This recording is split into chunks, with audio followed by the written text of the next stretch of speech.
Hello and welcome to achiever साइब dear learners of IGNOU MS psychology. MPC 001 आपका paper चल रहा है।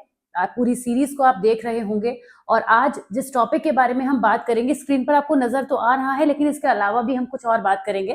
तो टाइप्स ऑफ इंटेलिजेंस टेस्ट की हम बात करेंगे। यहाँ ये आपका सिलेबस है। ये तो मैंने हेल्प के लिए स्लाइड्स थोड़ा यूज कर रही हूँ, जो जिसकी हेल्प से मैं आपको इजी एक्सप्लेनेशन प्रोवाइड करा सकूं, क्योंकि काफी बच्चे ऐसा कहते हैं कि इग्नू का जो सिलेबस है, जो कंटेंट है, पूरे थोड़ा डिफिकल्ट लगता है। तो जहां जहां रिक्वायरमेंट है वहां मैं अपने दूसरे नोट्स को भी यहाँ पे यूज करती चल रही हूँ। तो ये आज का हमारा टॉपिक रहेगा। कुछ इंटेलिजेंस टेस्ट के बारे में हम बात करेंगे, लेकिन उन्हें पहले कैटेगराइज करेंगे। और आज का जो वीडियो रहेगा उसमें थ्योरेटिकल एस्पेक्ट्स होंगे बेसिकली, जो कि जनरली होते ही हैं सभी टॉपिक में। जैसे कि मैं स्किल्स की बात यहाँ पे कर रही हूँ कि जो आज हम पढ़ेंगे वो मेजर तो स्टैनफोर्ड बिनेट टेस्ट पढ़ेंगे, लेकिन जो टेस्ट होते हैं वो एक्चुअली में पढ़े समझे नहीं जाते, उससे ज्यादा उनको एडमिनिस्टर किया जाता है। तो ये एक तरीके से प्रैक्टिकल स्टडी होती है जिसका हमें थ्योरेटिकल एस्पेक्ट आज पढ़ना है। तो मेजर हमारा स्टैनफोर्ड बिनेट टेस्ट रहेगा और आगे भी कुछ टेस्ट हैं जिनको हम नेक्स्ट वीडियो में कवर करेंगे, क्योंकि ये जो टॉपिक आपको नजर आ रहा है कि इंटेलिजेंस टेस्ट का क्लासिफिकेशन, ये आपको अभी 5th पेपर में फिर से मुलाकात होगी सेम टॉपिक से आपकी। लेकिन क्योंकि मैं इसको पहली बार पढ़ा रही हूँ, तो मैं ये चाहूंगी कि जो टॉपिक भी मैं आपके माइंड में फीड करूँ वो इस तरह से हो कि चाहे उसको 5 में पढ़े, चाहे 6 में पढ़े, कहीं भी आप पढ़े, किसी भी पेपर में पढ़ें, आप बहुत अच्छे से उसकी नॉलेज रखते हो। तो आज के वीडियो में हम इसको भी कवर करेंगे, जिसके लिए मैंने ये स्लाइड को भी साथ में ओपन किया हुआ है। ओके, तो चलिए आज के वीडियो की क्विकली बिगिनिंग करते हैं। और आपने अगर अभी तक हमारे टेलीग्राम चैनल को ज्वाइन नहीं किया है तो जरूर कर लीजिए, चैनल को सब्सक्राइब कर लीजिए और सीरीज पूरा देखते रहिए। Lot of things are coming up for you. Alright, तो चलिए सबसे पहले इधर आ जाते हैं। मेजर इंटेलिजेंस टेस्ट की हम आज बात करेंगे कि कौन कौन से टेस्ट हैं, लेकिन उससे पहले जैसे मैंने कहा, हम ये भी ना जाने कि टाइप ऑफ टेस्ट क्या होते हैं, किस बेसिस पर इंटेलिजेंस टेस्ट क्लासिफाई होते हैं। तो मेजर होता है इंडिविजुअल और ग्रुप टेस्ट, दूसरे होते हैं verbal and non verbal test. तो इनका क्लासिफिकेशन हम अंडरस्टैंड करेंगे। क्यों करेंगे? क्योंकि जब भी हम कोई टेस्ट अप्लाई करते हैं तो या तो वो टेस्ट हम किसी एक पर्सन पर अप्लाई कर रहे होंगे या हम एक बड़े ग्रुप पर अप्लाई कर रहे होंगे। यही केसेस तो होंगे, चाहे आप आगे स्टैनफोर्ड बिने पढ़े, चाहे WAIS पढ़े, कोई भी टेस्ट आप पढ़ें, आप उसके अंदर ये जानेंगे कि उस टेस्ट को इंडिविजुअली एडमिनिस्टर किया जाता है या फिर उस टेस्ट को ग्रुप में कर सकते हैं। तो हर एक टेस्ट की अपनी एक खासियत होती है कि उसको इंडिविजुअली ही किया जा सकता है, वो बनाया ही इस तरीके से गया है। तो इसलिए हमें ये पहले समझना होगा कि इंडिविजुअल टेस्ट क्या होते हैं और ग्रुप टेस्ट क्या होते हैं। एक तो ये क्लासिफिकेशन हो गया किस बेसिस पर, एडमिनिस्ट्रेशन के बेसिस पर, कि हम उसे कैसे एडमिनिस्टर करेंगे, किसी एक पर करेंगे या ग्रुप पर करेंगे। दूसरा ये कहते हैं verbal and non verbal. Verbal से आप समझते हैं, वर्बल का मतलब ये हो गया कि लैंग्वेज की बात हो रही है, पढ़े लिखे होने की बात हो रही है। तो कहीं पर कोई पर्सन जो है वो लिटरेट है या नहीं है। अब टेस्ट जिस पर्सन पर हम करें, चाहे वो इंडिविजुअल हो या ग्रुप हो, उसमें जो लोग हैं वो किस तरह के हैं हमारे सामने।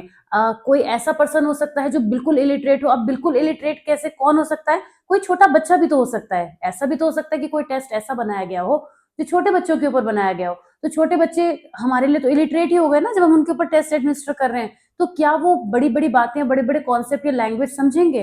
वो नहीं समझेंगे। तो उनके लिए इस तरीके से टेस्ट बनाया जाएगा जिससे कि वो उस टेस्ट को समझ पाए और परफॉर्म कर सकें। परफॉर्म कर सके वर्ड जब मैं यूज कर रही हूं तो साथ ही साथ परफॉर्मेंस भी आ जाता है। तो अगर हम लैंग्वेज के बेसिस पर देखें तो वर्बल, नॉन वर्बल और परफॉर्मेंस 3 टाइप के टेस्ट होते हैं। इसी पे मैं वापस आके आपको भी आगे दिखाऊंगी कि वर्बल, नॉन वर्बल के अलावा, वर्बल और नॉन वर्बल के अलावा परफॉर्मेंस की बात करी गई है, पर यहाँ इन्होंने जिक्र नहीं करा है क्योंकि यहाँ पे केवल एक ओवरव्यू दे रहे हैं। लेकिन ओवरव्यू देने से काम यहाँ चलेगा नहीं, आपको पता होना चाहिए। आप इस टॉपिक को यहाँ पढ़ रहे हैं, आपके पूरे सिलेबस में ये कई बार आपको मिलेगा और यकीन मानिए किसी न किसी पेपर में तो ये अच्छे से आ ही जाएगा, आप 6 मार्कर में। तो मैं ये चाह रही हूँ कि जो मैं समझा ही रही हूँ तो अच्छे से समझा दूं, तो आपका जो एक पॉइंट है, कॉन्सेप्ट है, वो बेसिक से ही क्लियर हो जाए। ये एक और टेस्ट का टाइप है जिसे हम कल्चर के बेसिस पे कहते हैं, कल्चर फेयर और कल्चर बायस्ड। ये कैटेगरी यहाँ मेंशन नहीं है लेकिन आगे फिर आएगी, जैसा मैं आपको बार बार बोले ही जा रही हूँ, एक ही बात को मुझे बार बार बताना पड़ रहा है आपको। तो कल्चर के बेसिस पे कैसे होंगे? कल्चर फेयर और कल्चर बायस्ड मतलब, मान लीजिए हमने किसी पंजाबी कम्युनिटी के लिए कोई टेस्ट बनाया, लेकिन वो पंजाबी लैंग्वेज में नहीं है, वो हमने उर्दू में बना दिया लेट्स से। तो क्या वो टेस्ट कल्चर फेयर रह गया? क्या उस कल्चर में एप्लीकेबल करने लायक रह गया? नहीं, तो वो कल्चर बायस्ड हो गया। सिंपल सा कॉन्सेप्ट है ये।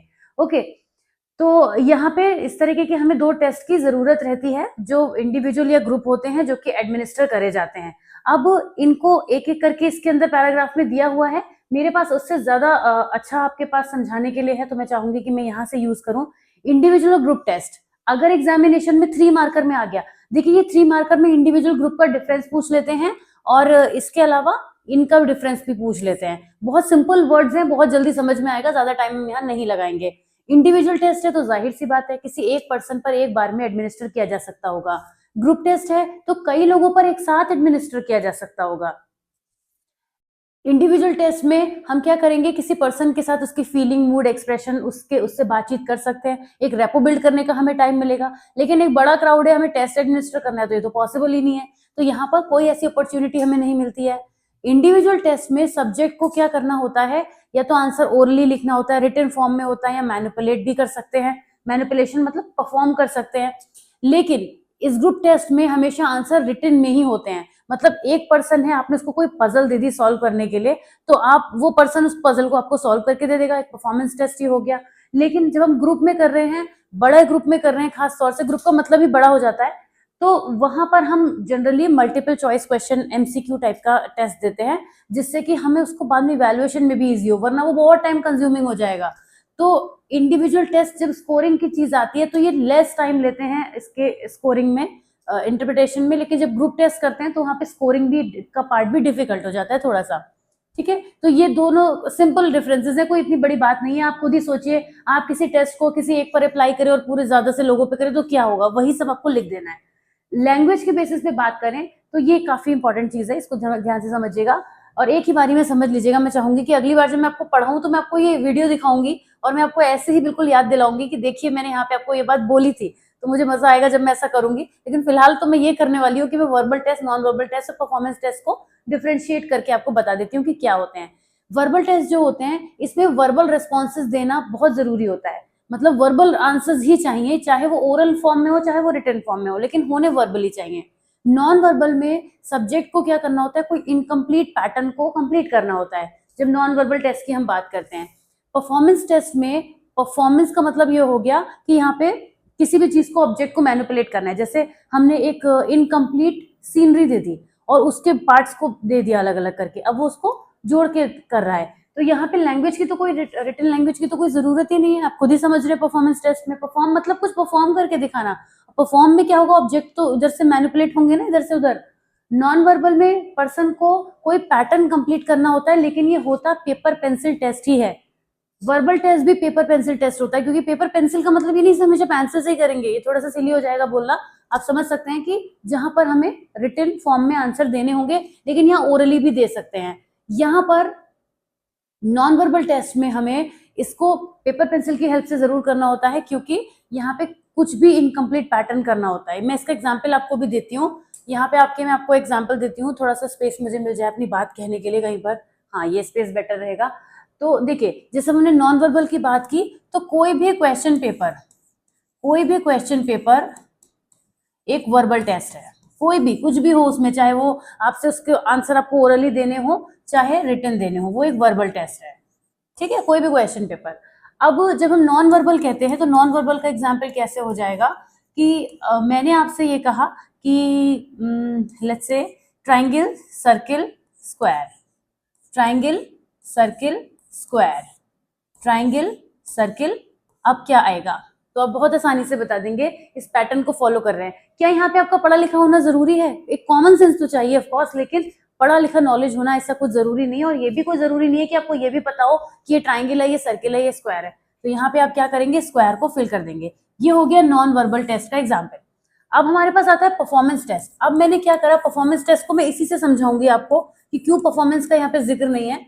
मैंने ये कार्डबोर्ड की शेप में आपको दे दिए और आपके सामने रख दिए और आपसे कहा कि आपको इन्हें ऐसे असेंबल करना है कि एक ऑब्जेक्ट जो है वो एक ही बार आए। मतलब कुछ भी इंस्ट्रक्शन दिए, बेसिकली मुझे यही आपसे कराना है, तो आप समझ जाइए मैं आपसे क्या कराना चाह रही हूँ ना। वो जब एक्सप्लेन करूंगी तो अलग बात हो जाएगी।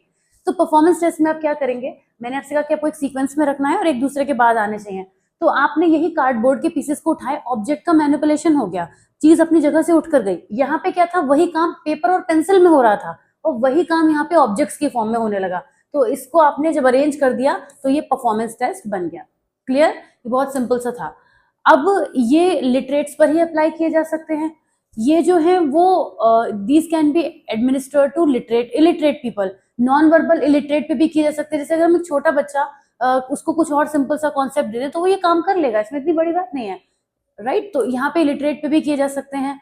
और ये जो परफॉर्मेंस टेस्ट होते हैं ये तो ऑफ कोर्स इलिटरेट पे किए ही जा सकते हैं, ये दोनों पे किए जा सकते हैं। ऐसा थोड़ी जो पढ़ा लिखा है वो परफॉर्म नहीं कर सकता है ना, ये जो पढ़ा लिखा है वो नॉन वर्बल नहीं कर सकता, पढ़ा लिखा तो सब कुछ कर सकता है, आप उसकी तो बात ही मत करिए। बात चल रही है कि जो नहीं पढ़ा लिखा है वो क्या क्या कर लेगा, वो ये दोनों काम तो कर लेगा लेकिन वर्बल नहीं कर पाएगा। ओके, तो इलिटरेट यहाँ नहीं होंगे लेकिन इलिटरेट ये दोनों कर सकते हैं। एग्जाम्पल की यहाँ पे कुछ बात दी गई है तो कुछ हमने यहाँ पे ऐड कर दिए थे, अभी आपको ये जरूरत यहाँ नहीं है तो इतना भी दिमाग आप मत अपना खर्च कीजिए। मैं चाह रही हूँ कि मैं आपको कल्चर फेयर, कल्चर बायस भी क्विकली बता दूं, वैसे समझा दिया था मैंने पर मैं विद इन 30 सेकंड इसको कंप्लीट करूंगी, मेरा प्रॉमिस है आपसे कि कल्चर फेयर क्या होंगे, कहीं पर भी अप्लाई किए जा सकते हैं अक्रॉस द ग्लोब, क्योंकि उसमें लैंग्वेज की प्रॉब्लम नहीं होती है, क्योंकि लैंग्वेज एक बैरियर नहीं होता है। परफॉर्मेंस टेस्ट इसके एग्जाम्पल है क्योंकि वो लैंग्वेज बैरियर नहीं होता है, ये किसी पर्टिकुलर प्लेस पर फिक्स्ड होते हैं, जैसे मैंने एग्जाम्पल दिया था आपको उर्दू वाला और पंजाबी वाला, ये सारे वर्बल टेस्ट इसका एग्जाम्पल है। वर्बल टेस्ट में ये होगा ही होगा तो लैंग्वेज एक बैरियर होगी। देखिए मैंने 30 सेकंड्स में आपको इसको कंप्लीट करके दिखा दिया। वापस आ जाते हैं अपने टॉपिक पे, और ये हमारा जो बहुत छोटा सा नजर आने वाला पॉइंट था वो काफी इलाबोरेट कर दिया मैंने, क्योंकि एक तरीके से मेजर तो आज का यही था। अब हम समझेंगे इंडिविजुअल ग्रुप टेस्ट इसमें क्या दिया है, इसमें सब यही सब दिया है जो मैंने आपको बताया कि क्या करेगा। इंटेलिजेंस टेस्ट में वर्बल में paper pencil, non verbal performance test के फॉर्म में दिए जाते हैं, वर्बल टेस्ट में रिटन लैंग्वेज, यही सब है बातें। अब इसको रिपीट करने की कोई जरूरत होनी नहीं चाहिए, जिससे कि हम आगे बढ़े और हमारा थोड़ा टाइम भी सेव हो जाए। अब हम आते हैं टाइप्स ऑफ इंटेलिजेंस स्केल में, जिसमें मैं आज सिर्फ एक ही स्केल की बात करूंगी क्योंकि वो अपने आप में बहुत बड़ा है, उसमें बहुत सारी चीजें हैं जो आपको समझनी है। तमाम इसके रिवीजन आए हैं, अभी 5th रिवीजन तक आपके बुक में दिया गया है, लेकिन मैं बता दूं कि इसका 6th रिवीजन भी हो चुका है। पर वही है कि बुक्स जीवन भर बदलती ही नहीं है, तो वो बातें वहीं की वहीं रह जाती हैं, तो यही चीज इसके संग थोड़ा हो गई है। तो स्टैनफोर्ड बिनेट टेस्ट को हम समझेंगे कि ये क्या है टेस्ट, और अब इसके बारे में काफी चीजें इंपॉर्टेंट आएंगी तो मैं सब हाईलाइट करती चलूंगी। एग्जाम में स्टैनफोर्ड बिनेट टेस्ट अलग से पूछ लेते हैं 6 मार्कर में, ये टॉपिक जो है वो आप देखिए 6 मार्कर में अलग से पूछ लेते हैं कि स्टैनफोर्ड बिनेट टेस्ट क्या है। तो आपको पता होना चाहिए ये टेस्ट क्या है, और इसके अंदर मोटी मोटी बातें हैं जिनको आपको हाईलाइट करना है और काफी कुछ लर्न भी करना है, क्योंकि टेस्ट को ना आपको यहाँ लर्न करना पड़ेगा, क्योंकि थ्योरेटिकली लिखना है, वरना तो ये परफॉर्म करने वाली चीज है। जब आप गूगल पे सर्च करेंगे तो स्टैनफोर्ड बिनेट टेस्ट के आपको बहुत सारे ऐसे सैंपल मिल जाएंगे, बट वो सब परचेज करने पर ही आपको मिलेंगे मैक्सिमम। तो स्टैनफोर्ड बिनेट टेस्ट को आप ऐसे अप्लाई भी नहीं कर सकते किसी के ऊपर उठा के। तो क्या है, चलिए अब इसके बारे में बात शुरू कर लेते हैं, ज्यादा टाइम हम नहीं लगाते हैं।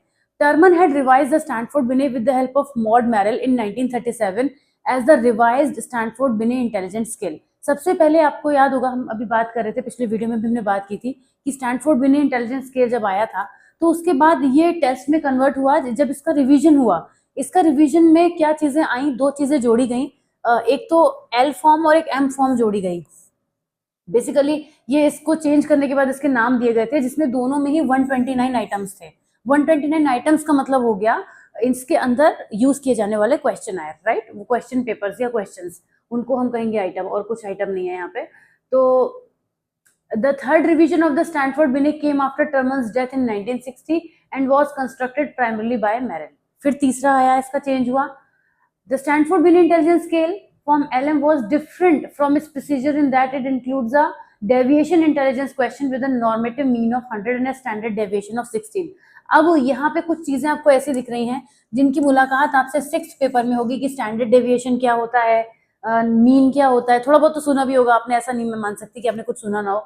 तो ये सब चीजों का स्टैटिस्टिकली यूज किया गया। जब टेस्ट बनाया जाता है और कोई स्टैंडर्ड टेस्ट बनाया जाता है तो उसमें बहुत सारी बातों का ध्यान रखा जाता है कि उसमें ऑब्जेक्टिविटी हो, रिलायबिलिटी हो, स्टैंडर्ड टेस्ट हो, उसके नॉर्म सेट हो, तो उस वजह से स्टैट्स का प्रॉपर यूज होता ही है, इसीलिए कहते हैं साइकोलॉजी में स्टैट्स बहुत इंपॉर्टेंट है। तो इस वर्जन में भी 122 मोर पर्टिनेंट आइटम्स इंक्लूडेड थे और कुछ पहले से भी लिए गए थे। अब 4th रिवीजन आया स्टैंडर्ड बिने का, जब जिसको SB4 कहते हैं, अब SB5 तक की इसमें बात की गई है। ये कब आया, ये 1986 में आया। अगर आप ये सब डेट्स याद रख पाते हैं तो बहुत अच्छी बात है, अगर आप नहीं रख पाते हैं तो उसमें बहुत कुछ और है जो अभी आपको याद रखना ही रखना है, वो तो आप छोड़ ही नहीं सकते, तो कोई बात नहीं, मत याद रखिएगा, इतना बड़ा इश्यू नहीं है। उसके बाद the greatest advance of the 4th edition was that like the 5th edition, the 4th edition was based on a hierarchical model of intelligence. Intelligence के हायरार्किकल मॉडल को इसमें लिया गया था और इसमें 4 मेन एरियाज को कवर किया गया था। कौन कौन से थे वो 4 main areas? Verbal reasoning, abstract reasoning, quantitative reasoning and short term memory. इन 4 चीजों को इंक्लूड किया गया था। The fourth edition not only provided an overall intelligence question but composite scores as well. और इसमें काफी चीजें कैलकुलेटिव बेसिस पे की गई थी। और फाइनली लेटेस्ट वर्जन जो है इनके हिसाब से वो 5th है, जो कि आपके बुक में मेंशन है। ये वही वाली बात हो गई जैसे अभी हमने पिछले एक हॉवर्ड गार्डनर की थ्योरी में भी देखा था कि इसी बुक में एक जगह पर उसके 8 पार्ट्स दिए गए थे, 8 टाइप दिए गए थे और एक जगह 9 दिए गए थे। तो इनकी मर्जी है, ये कहीं भी कुछ कर लेते हैं, आपको कोई प्रॉब्लम नहीं आएगी अगर आप 5th तक ही लिख के आएंगे तो 5th एडिशन क्या है, differ significantly from the before with regard to theoretical structure. Theoretical basis जो थे वो थोड़े से वेरी कर रहे थे, ऑफ कोर्स चेंजेस हुए थ्योरी में, उसमें अमेंडमेंट किए गए, तो चेंजेस तो आने ही थे। The changes between the 4th and the 5th edition of the Binet scale included changes in the layout of the test. किन किन चीजों में फर्क देखने को मिला, जब 4th से हम 5th में पहुंचे तो टेस्ट का थोड़ा लेआउट यानी उसको प्रेजेंट करने का तरीका बदल गया, उसमें थोड़े से नॉर्म और स्टैंडर्ड्स बदल गए और अंडरलाइन थ्योरेटिकल एस्पेक्ट्स तो बदले ही, क्योंकि वो तो बेसिस ही थी जिसकी वजह से 5th एडिशन आया। SB5 का जो यूज होता है वो इंटेलेक्चुअल एबिलिटी को फाइंड आउट करने के लिए यूज होता है। आप देखेंगे ये बड़ी इंटरेस्टिंग चीज है कि 2 से लगभग 89 ईयर्स तक के लोगों पर इसको अप्लाई किया जाता है। जब आप कहीं पर इसको सर्च करेंगे तो आपको दिखाई देगा 2 ईयर से लेके 85 प्लस लिखा रहता है। तो इस एज गैप के लोगों के बीच में इसको हम यूज करते हैं और ये इंडिविजुअली एडमिनिस्टर किया जाता है। अब आप देखिए, इस बात को समझने के लिए हमने इतना बड़ा टॉपिक पढ़ा था कि ये जो टेस्ट है वो इंडिविजुअली अप्लाई किया जाता है और इसमें 10 सब स्केल है। 10 सब स्केल का मतलब हो गया कि किसी ये टेस्ट बैटरी की फॉर्म में हो गया जिसके अंदर सब टेस्ट भी अवेलेबल है। The 3 areas assessed by the SB5 are, कौन कौन से एरियाज असेस होते हैं, जनरल कॉग्निटिव फंक्शनिंग, ये पॉइंट है याद रखने वाले जो मैं इतनी देर से आपसे कह रही हूँ कि बहुत कुछ याद रखना है, अब इसके बाद भी कुछ और याद रखना है आपको। खैर, verbal and non verbal intelligence and 5 CSC factors formed into group along verbal non verbal measures. जो नॉन वर्बल पोर्शन है SB5 का यानी कि स्टैनफोर्ड बिने 5th एडिशन का, वो 50% टेस्ट को कवर कर लेता है, राइट। यानी कि नॉन वर्बल पोर्शन काफी सारा है इसमें और इसकी हेल्प से हम बहुत सारे कॉग्निटिव बैटरीज को यूज करते हुए हम टेस्ट को एडमिनिस्टर करते हैं। आगे बढ़ते हैं, आइए। द 5 CSC फैक्टर, ये CSC फैक्टर्स क्या हैं इनके बारे में अभी हम बात करेंगे। फैक्टर इंडाइसेस होते हैं ये, जो जिसकी हेल्प से SB5 के टेस्ट की हेल्प से हम इंटेलिजेंस को मेजर करते हैं। वैसे तो ये यहाँ भी लिखे हैं लेकिन इधर भी यहाँ पे नजर आएंगे, फिर भी मैं यहाँ मार्क इसे कर ही देती हूँ। आइए इसको किसी और कलर से मार्क करते हैं, रेड तो है ही हमारे पास, ब्लू से मार्क करते हैं क्योंकि फिर से हम करेंगे। कौन कौन से हैं वो, fluid reasoning, let me do it again, fluid reasoning, knowledge, quantitative reasoning, visual special processing and working memory. ये 5 चीजें हैं जो इसमें असेस की जाती हैं, फैक्टर इंडाइसेस हैं। और वो वर्बल और नॉन वर्बल की कैटेगरी में उनमें क्या क्या होता है, अभी हमने इस टेस्ट में बात की थी कि 50% नॉन वर्बल होता है, बाकी का 50% वर्बल भी होता है। तो वर्बल में कितना पार्ट होता है, नॉन वर्बल में कितना पार्ट होता है, इस टेबल की हेल्प से हम समझेंगे। और इसको कैसे समझेंगे, कॉम्पोजिट्स एंड सब टेस्ट ऑफ द, इस टेबल को बनाकर आप समझेंगे। आइए, मेरे ख्याल से मुझे इस टेबल को थोड़ा सा आपको दिखाने के लिए एक बार जूम इन करने की जरूरत है। वैसे आपके भी पास बुक होगी, मैं ज्यादा जूम करूंगी तो ये इतना छोटा हो जाएगा कि शायद आपको क्लियरली ना नजर आए, लेकिन अगर आप इतना देख पा रहे हैं तो मैं एक बार इसको जूम इन तो मैंने किया हुआ ही है। चलिए मैं इसको एक बार आपको बता देती हूँ कि हम बात क्या करना चाह रहे हैं इसमें। जो ये 5 इंडाइसेस हैं, fluid reasoning, knowledge, quantitative reasoning, visual special processing और वर्किंग मेमोरी, इन 5 को आपको याद रखना पड़ेगा। उसके बाद आपको इसके डोमेन्स में याद रखना होगा कि नॉन वर्बल और वर्बल 2 डोमेन में ही डिवाइडेड है। तो अगर आप ये सबकी एक्टिविटीज याद रखेंगे तभी आप बता पाएंगे कि हम क्या करेंगे। मतलब ऐसे समझिए कि अगर हमें वर्किंग मेमोरी वाला पार्ट चेक करना है इंटेलिजेंस के टेस्ट के लिए, तो ये एक्टिविटी वहां पर होगी कि डिलेड रिस्पॉन्स, ब्लॉक स्पैम, क्या क्या चीजें हैं, ब्लॉक स्पैम, ये सब क्या क्या चीजें हैं, इनको आपको ध्यान में रखना है। तो इतना तो आपको याद रखना ही है, फिर अंदर वाली चीजें आप इसके बेसिस पर इलेबोरेट कर सकते हैं। ओके, ये जो है टेस्ट में यूज होती हैं चीजें, इन्हें आपको समझना है। तो मैं अब वापस से इसको जूम कर देती हूँ जिससे कि कुछ ज्यादा ही जूम हो गया है, वापस से इसको लाया जाए इस तरीके से। हाँ, तो इसकी हम बात कर रहे थे, सॉरी, इसकी हम बात कर रहे थे कि जो पहला डोमेन है इसका फ्लूइड रीजनिंग का, जिसमें ऑब्जेक्ट सीरीज मैट्रिसेस का यूज होता है, ये एक्टिविटी यहाँ पे होती है, इसका एक पार्ट है इस टेस्ट का। और वर्बल वाले पार्ट में रीजनिंग वगैरह की जाती है। तो क्या होगा, जैसे मैं एक समझा देती हूँ तो आपको आगे अपने आप समझ में आ जाएगा कि जब फ्लूइड रीजनिंग को चेक करने के लिए हम नॉन वर्बल टेस्ट कंडक्ट करते हैं, तो that requires the ability to solve novel figure problems and identify sequence of pictured object और matrix type figural and geometric patterns. कुछ पैटर्न्स होते हैं, जैसे अभी मैंने एक एग्जांपल में भी आपको पैटर्न दिखाया था ना, तो उस पैटर्न को सॉल्व करना होता है, वो इसको असेस करने के लिए ही बनाया गया है इस टेस्ट के अंदर, राइट।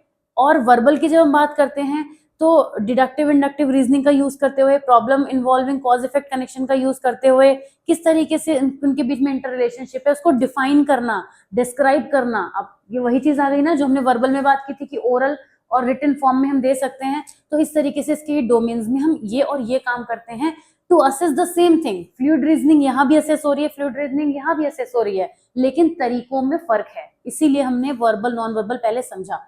तो इसी तरीके से मैं अब स्क्रॉल कर देती हूँ, इसी तरीके से आपको ये सब कुछ लर्न करना पड़ेगा।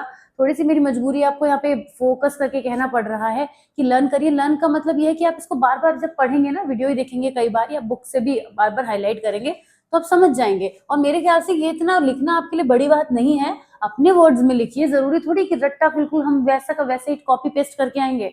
आप अपने हिसाब से लिखिए, लेकिन आपको ये पता होना चाहिए कि नॉलेज के केस में क्या क्या एक्टिविटी होगी वर्बल में और नॉन वर्बल में, क्वांटिटेटिव रीजन के केस में क्या होगी एक्टिविटी वर्बल में और नॉन वर्बल में। तो इन चीजों का आपको ध्यान देना है। वैसे मैंने आपको बोला ना कि ये जो टेस्ट है ये कोई थ्योरेटिकली लिखने वाली चीज थोड़ी है, लेकिन क्या करें जब एग्जाम में पूछा जाता है तो फिर लिखना भी पड़ जाता है। बच्चे काफी अवॉइड करते हैं इसे। मैं आपको बताऊं, अगर सेक्शन बी में क्वेश्चन आ जाए, बच्चे नहीं लिखना चाहते हैं इसको और इसकी जगह पर कोशिश करते हैं कि कोई दूसरा मिल जाए। पर अभी अगर आ ही जाएगा और कुछ भी नहीं आता होगा आपको, तो फिर ये आपका सहारा बन सकता है क्वेश्चन, ठीक है ना। अब आते हैं इसके स्कोरिंग एंड इंटरप्रिटेशन पे। जितना मुश्किल आपको ये लग रहा था ना, ये सब समझना अगर लग रहा था तो, और अगर अच्छे से समझ में आ रहा है तो I am very happy about it. तो scoring and interpretation is totally about the scoring thing. इसको इस तरह से लिखना, थ्योरेटिकली लिखना बड़ा ही अजीब लगता है, क्योंकि जिस टेस्ट को हम कंडक्ट भी नहीं कर रहे हैं उसके स्कोरिंग और इंटरप्रिटेशन के सिर्फ मेथड की हम बात कर सकते हैं। हम वहां ये तो बता ही नहीं सकते ना कि स्कोर्स क्या है, क्योंकि हमने कुछ किया तो है नहीं। तो फिलहाल यहाँ पे मैं आपको थोड़ा थोड़ा क्विकली बताते चलूं कि इसके स्कोरिंग इंटरप्रिटेशन में क्या होता है। ये हैंड स्कोर्ड या फिर ऑप्शनल स्कोरिंग सॉफ्टवेयर की हेल्प से भी किया जाता है। जैसे मैंने अभी आपको बताया था कि अगर आप इसको सर्च करेंगे तो आपको एक टेस्ट मिलेगा। तो ये हैंड स्कोर्ड तब था जब पहले चीजें थी, अब तो सब कुछ सॉफ्टवेयर की हेल्प से ही होता है। और यहाँ पे कुछ चीजें कैलकुलेट की जाती हैं, स्कोर्स वगैरह आते हैं, और इसमें 4 टाइप के कॉम्पोजिट स्कोर निकल कर आते हैं। अब वो कॉम्पोजिट स्कोर क्या होते हैं वो आप तभी समझ पाएंगे जब टेस्ट को हम एडमिनिस्टर करेंगे। Again I am really sorry to say this, but हमें थ्योरेटिकल वे में इसको लिखना है। Okay, factor index domain abbreviated and full scale जो होता है, और 2 सब टेस्ट होते हैं। 1 वर्बल होता है, दूसरा नॉन वर्बल होता है। वो ईच फैक्टर इंडेक्स में कंबाइन करके लिखा जाता है। 2 डोमेन स्केल्स होते हैं इसके, नॉन वर्बल आईक्यू निकालते हैं एक तो हम इससे, और एक वर्बल आईक्यू निकालते हैं। जो दोनों हमने नॉन वर्बल और वर्बल की कैटेगरी करी थी, तो दोनों के अलग अलग आईक्यूज हम निकालते हैं। और उसके बाद फुल स्केल आईक्यू निकालते हैं पूरे टेस्ट का यूज करके, दोनों को ऐड करके नहीं, दोनों का अलग से कंप्लीट करके हम इस तरीके से इसको निकालते हैं। उसके बाद चेंज सेंसिटिव स्कोर्स होते हैं। Use item response theory ceiling to convert the raw score totals of the composite scales described above. ये सब करके हम इसका जो पूरा काम है वो करते हैं। और 2 से लेके 85 ईयर्स तक के, 89 ईयर्स तक के लोगों पर इसको यूज किया जाता है। ये जो SB5 है, यानी Stanford Binet 5th edition, also offers age equivalent scores derived from CSS along with the CSS based abbreviated battery score, making use of raw scores from the non-verbal reasoning and verbal knowledge subtest। जो हमने verbal और non verbal test लिए हैं, ये अलग अलग age group के लिए भी हम बनाए गए हैं। इस तरीके से टेस्ट हम नहीं बनाते हैं, बनाए गए हैं, जिसकी हेल्प से हम एज इक्विवेलेंट स्कोर्स भी निकाल लेते हैं कि छोटे बच्चे के लिए या फिर एज, क्योंकि बहुत बड़ा स्पैन है 2 से 85-89 ईयर्स तक का, तो उसमें जाहिर सी बातें इस तरीके की चीजें होती हैं। और a variety of interpretive frameworks such as examiner's manual, interpretive manual और the SB5 scoring pro software can be applied to the result of this test। काफी सारे सॉफ्टवेयर एग्जामिनर की हेल्प से ये यूज किया जाता है। अब हम वेस्टर्न इंटेलिजेंस स्केल की बात इस वीडियो में तो नहीं करेंगे, क्योंकि यहाँ पे ये जो टेस्ट है वेस्टर्न इंटेलिजेंस स्केल, यहाँ से इसके जो सब स्केल्स हैं, मतलब इसकी कैटेगरी में आने वाले स्केल्स हैं, वो हमारे नेक्स्ट वीडियो का मेन टॉपिक होगा। तो उससे पहले ही मैं आपको ये समझाऊंगी, इसलिए मैंने जान के वाला पॉइंट अभी छोड़ दिया है कि बैचलर इंटेलिजेंस स्केल होते क्या हैं, उनके बारे में थोड़ा बताऊंगी। और जब उनके बारे में बताऊंगी तभी उनके टाइप्स के बारे में भी हम बात करते चलेंगे कि कौन कौन से आए हैं स्केल्स और क्या क्या चीजें हैं। मेजर जो रहेगा वो WAIS 4 रहेगा, उसको हम समझेंगे नेक्स्ट वीडियो में, लेकिन आज के लिए तो बस इतना ही था। आई होप कि आपको आज का एक्सप्लेनेशन समझ में आया होगा। अगर आज के होमवर्क की बात करें तो ये तो मैं आपको स्लाइड ग्रुप में दे ही दूंगी, टेलीग्राम ग्रुप पे, वहां से आप रिसीव कर लीजिएगा। एग्जिट हो गया थोड़ा, लेकिन ये वाला जो आपने आज टेस्ट पढ़ा है पूरा, उसको समराइज करिएगा थोड़ा पॉइंटर्स की हेल्प से, अपने आप उसको थोड़ा आंसर की फॉर्म में क्रिएट करने की कोशिश करिएगा।